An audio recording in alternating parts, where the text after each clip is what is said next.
Welcome back to our series on Ind AS 105, non-current assets held for sale and discontinued operations. Today, we're diving into something really specific. What happens after a company puts up that for sale sign, but, well, before anyone actually buys the thing? So, you'd think, right? An asset's for sale, so the company just waits? Puts the accounting on pause until a buyer shows up? Nope, not exactly. That time in between, that's what we're talking about today. It's got its own set of rules, and we're going to break them down.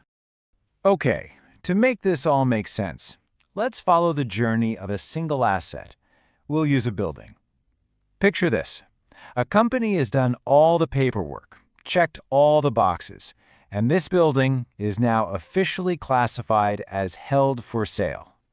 The sign is up, so to speak. So, what's the backstory on our building? Well, before this whole for sale thing, it was just a normal piece of property, plant and equipment, PPE, and it had already taken an impairment hit of 90,000 rupees. Then boom, on the day it was reclassified, it took another 50,000 rupee hit. Now, I want you to lock those numbers away in your brain. Seriously, they're going to be super important in a few minutes. All right, so after all that, our building hits the market with a value of 17 lakh rupees. That number is key. It's the lower of its book value and what it's actually worth on the market, minus any selling costs. This is our baseline, our starting point. So, you know how it goes. Time rolls on. And now, the end of the financial year is here. The company's got to get its reports ready, but there's one little problem. Our building, it's still sitting there, unsold. And this is where the accounting gets really interesting. You can't just pretend it's not there, right? So what does the company do? Does that 17 lakh figure just stay put, or does something have to change?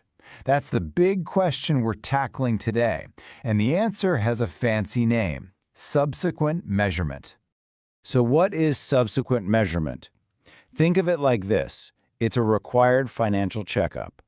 If an asset is listed for sale but still hasn't sold when it's time to do the books, you've got to reevaluate it. It's the standard making sure the value on the balance sheet isn't stale.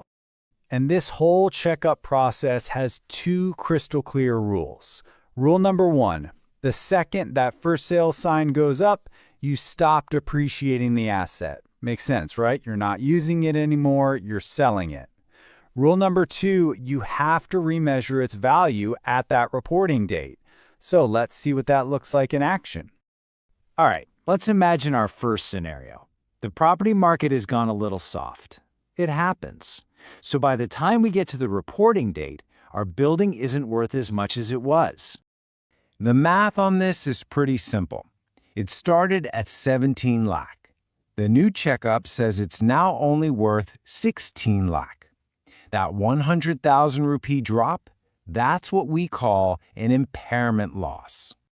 And this isn't just some number on a page. It has a real impact. That 100,000 rupee loss goes straight to the profit and loss account. It directly reduces the company's profit for that year. It's a real, immediate hit to the bottom line. Okay, that's the downside scenario. But what if the opposite happens? What if the market gets hot and suddenly our building is worth more? Now, this is where the rules get a little tricky and honestly a lot more fun.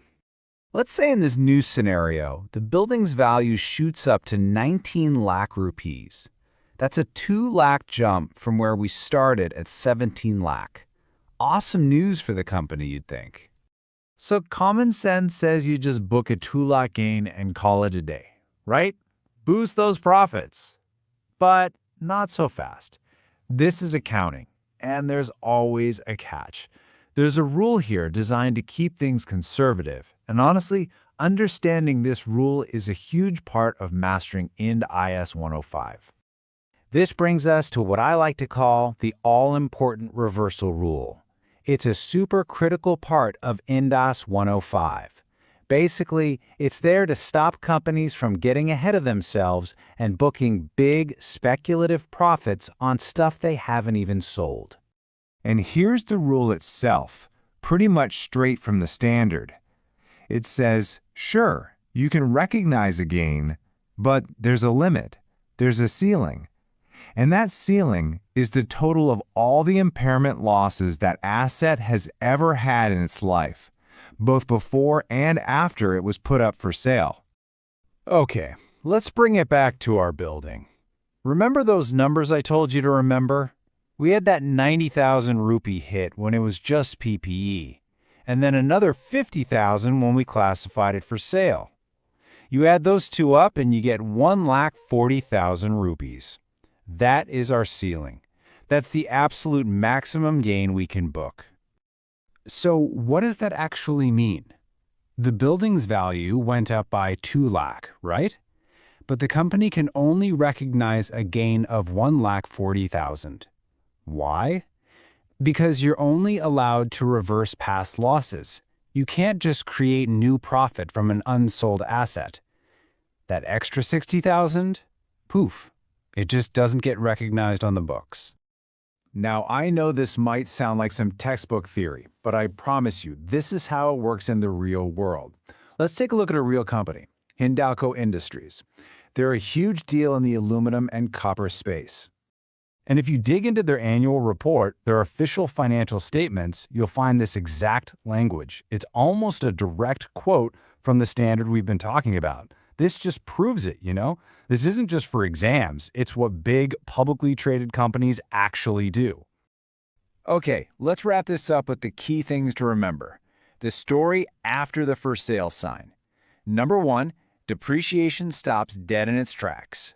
2, you got to do that financial checkup at every single reporting date.